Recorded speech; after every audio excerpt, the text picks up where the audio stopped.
विक्रम और बेताल की कहानी, एपिसोड पहला। इस कहानी में हम वीर युवक और राजकुमारी के बारे में जानेंगे। राजा विक्रमादित्य अपने वचन के पक्के थे। उन्होंने एक तांत्रिक के कहने पर शमशान में लटके बेताल को पकड़ने का प्रयास किया, लेकिन बेताल हर बार एक नई कहानी सुनाने लगता और शर्त रखता कि अगर राजा ने जवाब दिया तो वह फिर उड़कर अपने स्थान पर चला जाएगा। तो आइए कहानी जानते हैं। एक राज्य में एक वीर युवक रहता था जो बहुत ही पराक्रमी और गुणवान था।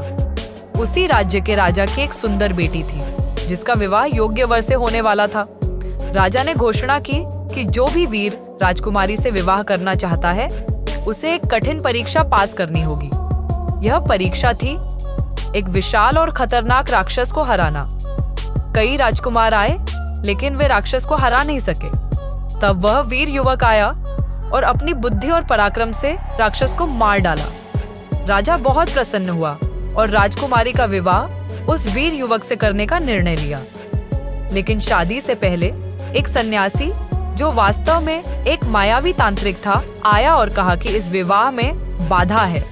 उसने सुझाव दिया कि विवाह से पहले वीर युवक को एक कठिन तपस्या करनी होगी। युवक ने राजा की आज्ञा मानकर तपस्या शुरू की, लेकिन सन्यासी ने धोखा देकर वीर युवक को मार डाला और उसकी आत्मा को वश में कर लिया। राजकुमारी को जब यह पता चला तो उसने अपनी बुद्धि से तांत्रिक को पराजित किया और अपने पति को पुनर्जीवित कराया। अंततः दोनों का विवाह संपन्न हुआ। बेताल का प्रश्न। बेताल ने राजा विक्रम से पूछा, इस पूरी घटना में सबसे बड़ा पराक्रमी और बुद्धिमान कौन था? वह युवक जिसने राक्षस को मारा या राजकुमारी जिसने अपनी बुद्धि से अपने पति को बचाया? राजा विक्रमादित्य ने उत्तर दिया, राजकुमारी सबसे अधिक बुद्धिमान थी क्योंकि उसने केवल शारीरिक शक्ति से नहीं बल्कि अपनी चतुराई और साहस से भी संकट का समाधान निकाला। जैसे ही राजा ने उत्तर दिया, बेताल अपनी शर्त के अनुसार फिर उड़कर पेड़ पर जा लटका और राजा को उसे फिर पकड़कर लाना पड़ा।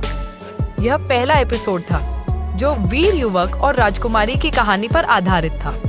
अगला एपिसोड देखने के लिए चैनल को सब्सक्राइब करें और ऐसे ही एपिसोड आपको मिलते रहेंगे। धन्यवाद।